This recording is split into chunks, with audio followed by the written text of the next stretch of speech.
Hey yo, I am VictorÄ. I help provide insight to empower. And this video is kind of a heavy one. It's kind of a bummer. So one of my followers, I'll leave their name out of this, wanted me to make a video on infidelity, on cheating. So I wrote some things down from my personal experience and from research and self-development, self-care, self-love, all these really good things. And just briefly, let's go over what we're gonna go over. That's why partners cheat, why I cheated, self-worth wounds, and be quick to say no and know your values. Why partners cheat, and why I differentiated this from why I cheated on one of my partners was because there are a lot of reasons that go into this. Some people just follow their pleasure. Their reason for cheating is because they saw somebody they liked and they don't really give a shit about anyone else. They're kind of in that survivalistic mindset, and maybe there isn't a whole lot of vision, or maybe they're just not a monogamous type of person. Ethical non-monogamy and polyamory are coming into the mainstream. At least it seems like it's coming into the mainstream based off Tinder. Very few people I've talked to actually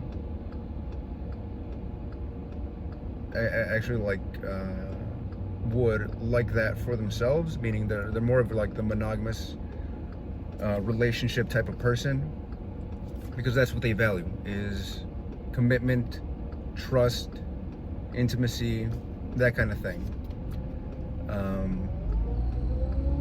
And so if you've come up with somebody who's cheated, probably the biggest thing to know there is that they don't value you, and maybe what's going on is that we may be placing our self-worth, our worthiness, how worthy we are, into whether or not this other person likes us or chooses us. Why I cheated was because I was in a really shitty place in my life. I didn't have much of any self-esteem or self-worth. At the time, I was seeing a really awesome person. She was really fucking awesome. Such a good person. And I was not. I was very toxic. I was in a very wounded place. And so there was something in this of like how when somebody cheats on us,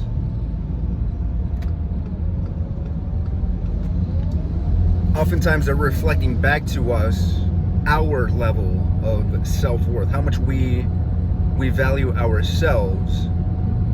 How is this reflected back to us? Well, because like we got to take ownership of our part in this. Like I've also been cheated on, and one of the biggest things is know what you're communicating to other people. Another way of phrasing this is that we teach people how we wish to be treated, kind of. What I mean by this is that when we let certain things slide, we're teaching that person or the people around us, this is what I can get away with this person. This is how much I can either walk all over them, or how much I need to, like, check my shit so that, they don't fucking check me. Which is like where I'm at now. I have a lot more self-respect and self-worth because I've done that work. I've done that like introspection to investigate like why I would people please, why I would, not stick up for myself. And a lot of that obviously like relates back to childhood. How I saw my dad people pleasing with my mom, and how much she was just kind of like, how much she was, where I learned to be toxic myself. Where we learn to be toxic is usually from the relationships that are modeled to us, in front of us, the most, right? Usually our parents, or how we get on with our siblings.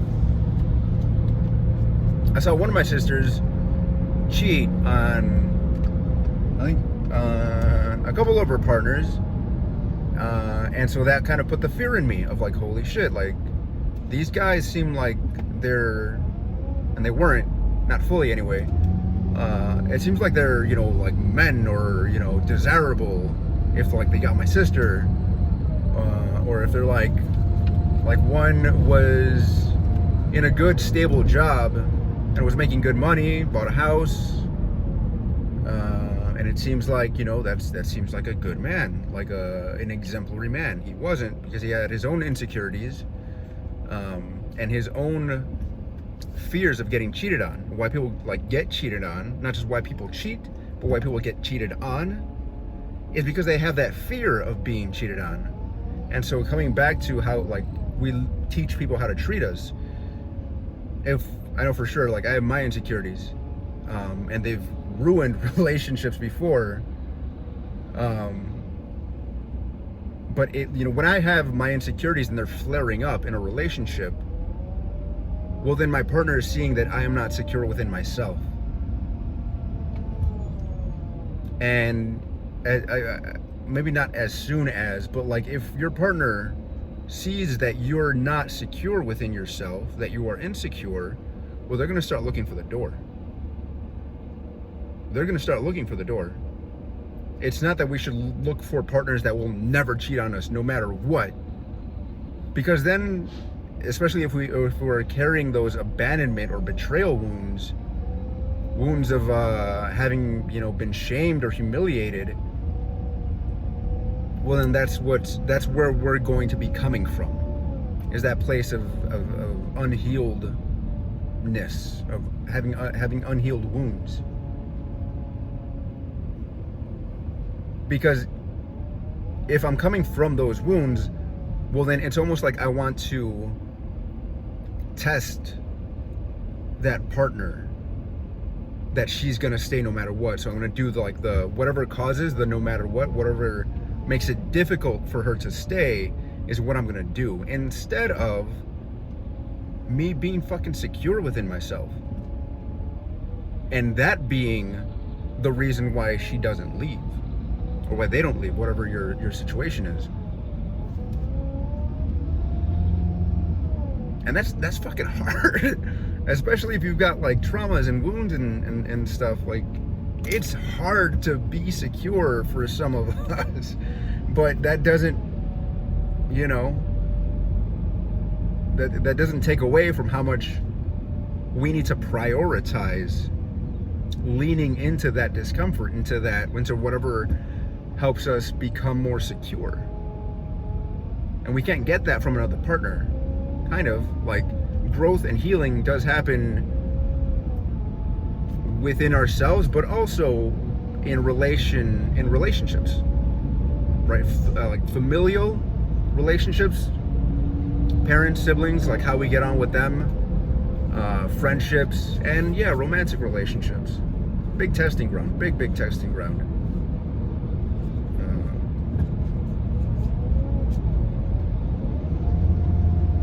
But I mean, if there's an underlying belief that you're like my partner, like if the underlying belief is I cannot trust my partner, they're going to cheat, then we're going to subconsciously make that happen. We're going to give them every reason to, and get mad at them when they're not cheating on us. Like we're essentially going to give them no other choice but to, what I like to say is, collapse the wave function. Right? It refers to like the Heisenberg uncertainty principle, right? And that like the cat in the box experiment. If you don't know, it's an interesting experiment in quantum physics. Heisenberg, this scientist, puts hypothetically, I don't think he actually did it, hypothetically puts a cat into a box with like a vial of poison. And so the cat's not for real, just for fakes. The cat's in the box with a vial of poison. I think there's a timer on the poison. And so you can't see whether or not the cat is dead, but the poison is set to essentially kill the cat. So because you can't test, you can't physically observe whether or not the cat is dead, the cat is in a superposition of being both alive and being dead, and you collapse the wave function by opening the box and checking. How this relates to being cheated on is like, it's a superposition to be like living from these beliefs that my partner is cheating on me or is going to cheat on me.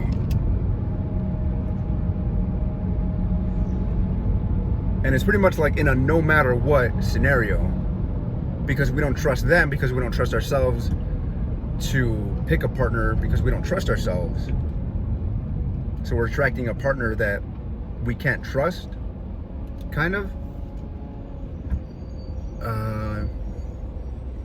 to play out that experiment. And it's so stressful. It flares up and triggers all the insecurities, all the wounds, to be in that superposition, to be in a state of, okay, they haven't cheated on me, but they're going to. And all I have to do is find out and prove that they did and have or will. But that's just a self-fulfilling prophecy. And it comes down to like, what values do you have? Because when you know your values, like for me, especially in romantic relationships, commitment from me, not from my partner to me, kind of, me practicing, being in the practice of living the value of committing to things, makes me someone who in like a woo-woo way is like in the vibration of commitment, and therefore I'll attract a committed partner. But also like, it gets me in the practice of like, okay, I see like where I can work on commitment, where I lack it, but also where I am proving to myself that I'm capable of being committed to things. Probably the biggest one that I wanted to get out of was military service. I was in the Marines for 4 years, and it sucked, and I wanted to leave almost immediately. But I stuck it out and served my 4 years. I fulfilled my commitment. And that is proof to me, for me, that I'm capable of committing to something. I told myself, I mean, I registered for a volunteering thing with veterans over the weekend, and I didn't want to go. I was socially anxious. I was feeling social anxiety, and I mean, I showed up late, but I still fulfilled that commitment, and I ended up having a really good time. Met some awesome people, and got invited to like a thing the next day. And had a lot more fun, and like met more awesome people there.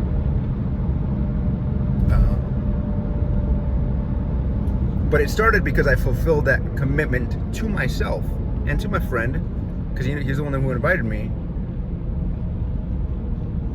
And so that's being in the practice of living that value, because kind of like the carrot on the end of the stick is because I would love to attract a partner, find a partner who can commit to the relationship, because all the shit that I'm seeing nowadays is like working against that, and we're kind of working for the underlying belief that people don't want to commit to each other. There's that fear-based belief that people are not capable of committing because they value instant gratification more than they value delayed gratification or commitment, or choosing me, right? There's a lot of stuff, a lot of childhood wounds around, like my parents and my mom especially, around being chosen, being prioritized, having needs, having my wants and needs met.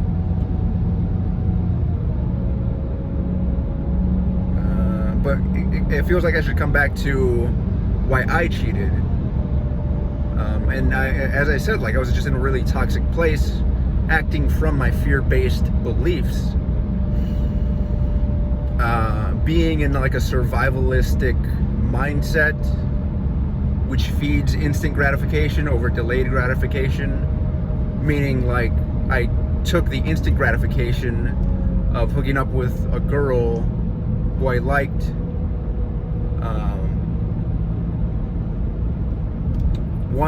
because one girl that I cheated with, because I like auditioned for something and I didn't get it, and I was feeling like really rejected and down on myself. And this girl was willing to show me attention and affection. So being in, you know, my fear-based beliefs and my survivalistic mindset, I went for that external validation, because I hadn't yet learned like auto-validation or self-love, self-care, self-fulfillment. And it's still something that I'm learning, but I'm a lot more in the practice now. That was in 2013, I think. It's 2021 at the time of this video.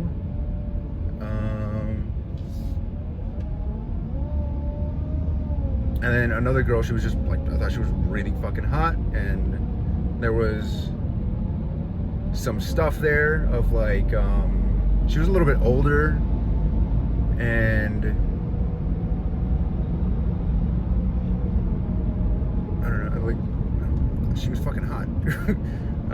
And yeah, you're correct in your opinions of me at this time, or at that time.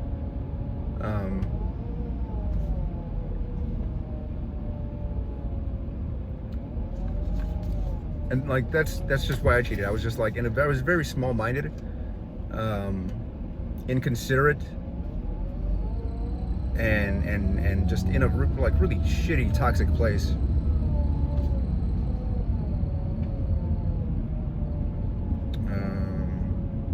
But something that this person who asked me to make this video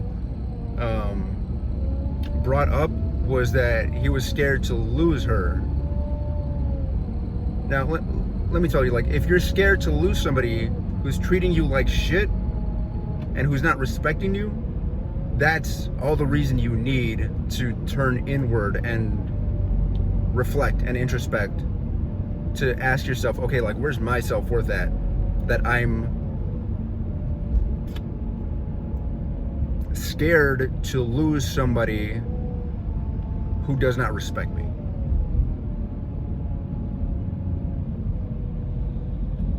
And what are my beliefs around the possibility of finding someone better down the line? Because if you're scared to lose somebody who's not respecting you, it shows a lack of faith in yourself, in like the people around us, in being able to trust others, and like especially in like one's ability to choose yourself, your needs, to prioritize yourself. Because if you're willing to stick with somebody who's like like doing that to you. It's kind of like why I broke up with the girl who I cheated on. Was like, you should be breaking up with me. Cause I'm like, the wound there was like, I am not worthy of being loved, and so that's what I did to verify, or to like reinforce that limiting belief. Does that make sense? I didn't feel worthy of love, so I did things because I expected this person to leave me, to reinforce the belief that I wasn't worthy of love. And she didn't. She was like, she still wanted to work it out, and I just like didn't know what the fuck to do with that. I didn't break up with her right away, I don't think. Or we got back together later on.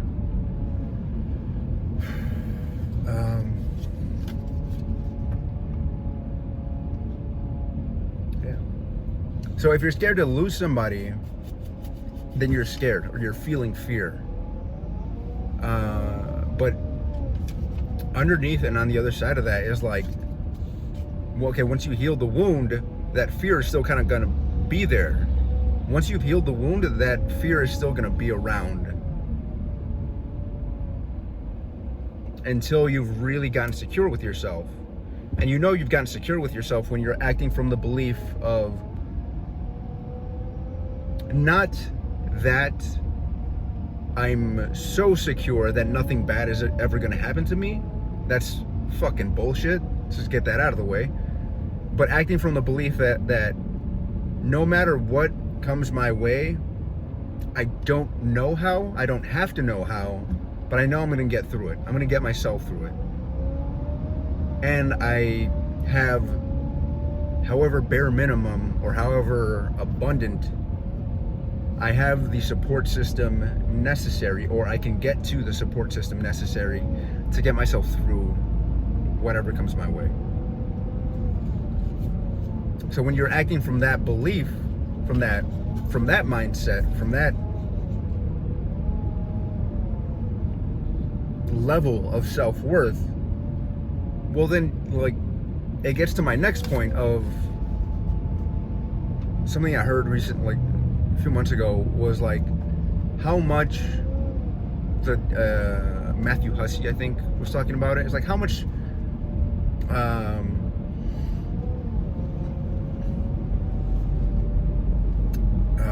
rope, how much space do we give our partners?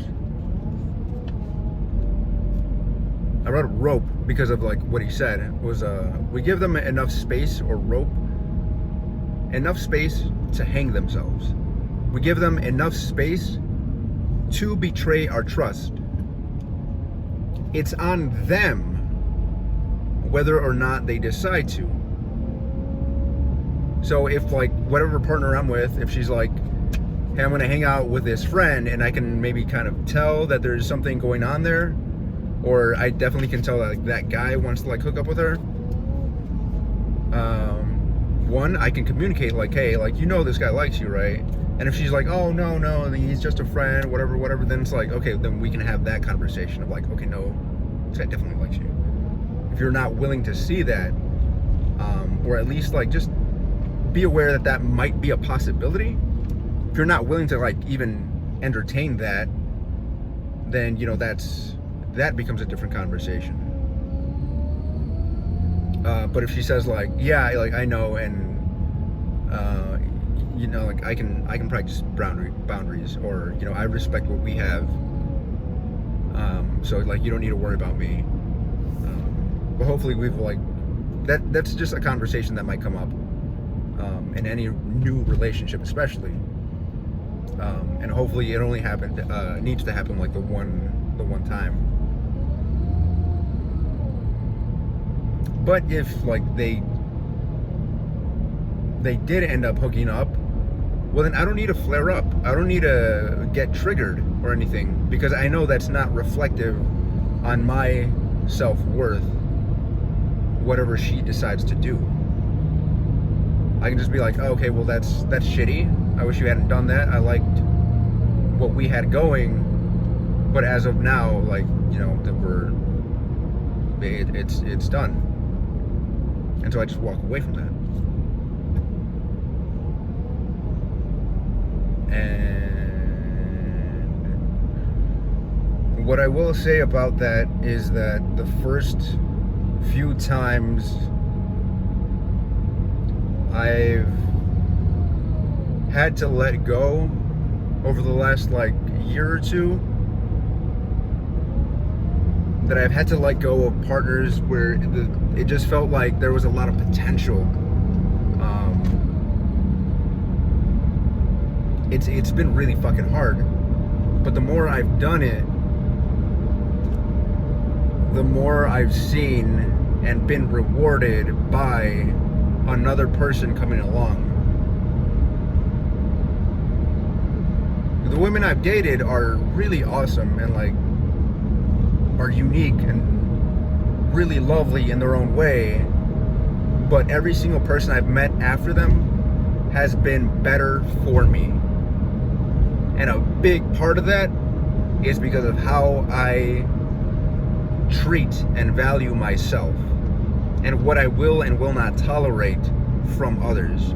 Not just romantic partners, but friendships. There's a friendship right now, kind of, but like where the person is pretty flaky and asks me for like homework, and I've gotten to the point of like of being like, okay, no, like I'm not gonna. If you didn't do the homework, that's on you. We're probably not going to hang out, even though they're the kind of person who's like, let's hang out, let's do this, let's do that. And then when the time comes, they just like have some other fucking plans. When it's like, okay, well, like now I know, now they're teaching me how to treat them. And I'm teaching them how to treat me by like not going along with it. By just being like, no, I have something going on. Or I told them yesterday, like, hey, I'm not going to have the homework for you. Or no, I think I told them like, hey, remember to like get on the homework. And I think I might have said like, I'm not gonna have it for you, or like really heavily implied it. But if they ask me again, like the day of or the day before, like they have, I'm gonna be like, nah, dude, sorry, don't have it. And they can think whatever the fuck they want to think about me. They can, like, anybody can think whatever the fuck they want to think about you. It's on you and it's on me to not take that on, and to be aware, especially be aware of how there may be a feeling of us habitually taking shit on, taking other people's shit, right? Especially in a relationship. If you're in a relationship, a romantic one, or any kind of relationship, and in a relationship there's your shit, there's their shit, and then there's our shit, like the past, the history, the memories, the expectations, the knowns between the two of you.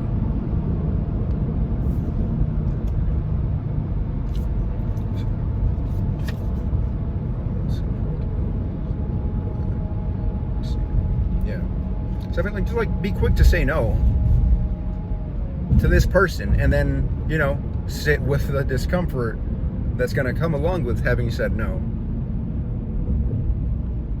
Because you may think you're saying yes to a sure thing and you're going to work it out, and maybe you will. I don't know, like, with the full story of your situation. Because there have been people who cheated on each other, and they worked it out. But me personally, like, nope. It's a hard pass. It's a quick and easy no for me. Quick and easy. And whatever discomfort my body feels of having said no to like someone who I thought was like very beautiful and attractive and smart, and the relationship had so much potential, it's like, okay, for sure, maybe that's true, maybe it's not. the truth of the moment is that there's a lot of discomfort in having said no to that, opportunity. But I would rather be with that opportunity than with somebody that I can't trust. And I would rather work on myself and my levels of self-worth than be with somebody who's going to take advantage of low self-worth. Yeah?